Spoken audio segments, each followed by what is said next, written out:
అధికారులకు విన్నవిస్తా ఉన్నాం. కానీ ప్రభుత్వం కూడా ఇప్పటికి నిమ్మకు నీరెక్కనట్టుగానే వ్యవహారం చేస్తుంది తప్ప ఇంకొకటి కాదనే ఉద్దేశం మేము గుర్తు చేస్తా ఉన్నాం. ఒకవైపున 1,50,000 కోట్ల రూపాయలు రిలీజ్ చేస్తే డాక్టర్ల ఈఎంఐల పేరు మీద ప్రభుత్వం కడిగేసుకునేది తప్ప కార్మికులకు ఎక్కడ కూడా జీతాలు చెల్లించని దాఖలాలు లేవు.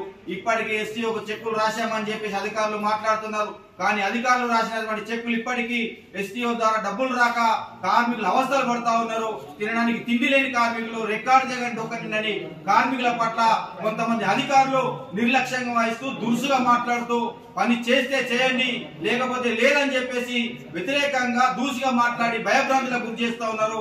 అలాంటి అధికారుల పైన కూడా చర్యలు తీసుకోవాలని చెప్పేసి కూడా మేము విజ్ఞప్తి చేస్తున్నాం.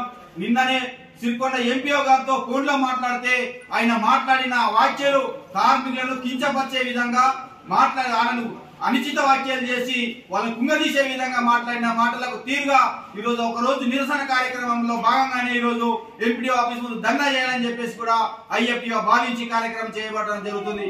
ఎంపీఓ గారు ఇప్పటికైనా ఆయన విధానం మార్చుకొని కార్మికులకు జీతాలు వచ్చే విధంగా, కార్మికుల రక్షణ కల్పించే విధంగా చర్యలు చేపట్టి కార్మికుల పక్షాన నిలబడి ఈ మండల అభివృద్ధికి పాల్పడాలని చెప్పేసి కూడా మేము విజ్ఞప్తి చేస్తున్నాం.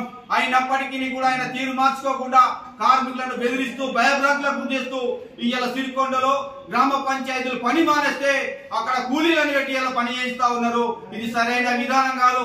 ఒకవైపున 8 నెలల నుంచి జీతాలు రాలేవని చెప్పేసి కార్మికులు కొట్లాడితే వాళ్ళకు వ్యతిరేకంగా ఈ రోజు అక్కడ కూలీలను పెట్టి పని చేయిస్తా ఉన్నారు సెక్రటరీ గారు, ఎంపీపీ వారు. ఇది సరైన విధానం కాదు. ఇప్పటికైనా మీ తీరు మార్చుకొని ఈ కార్మికుల పక్షాన నిలబడి కార్మికులకు వేతనాలు చెల్లించాలని మేము విజ్ఞప్తి చేస్తున్నాం.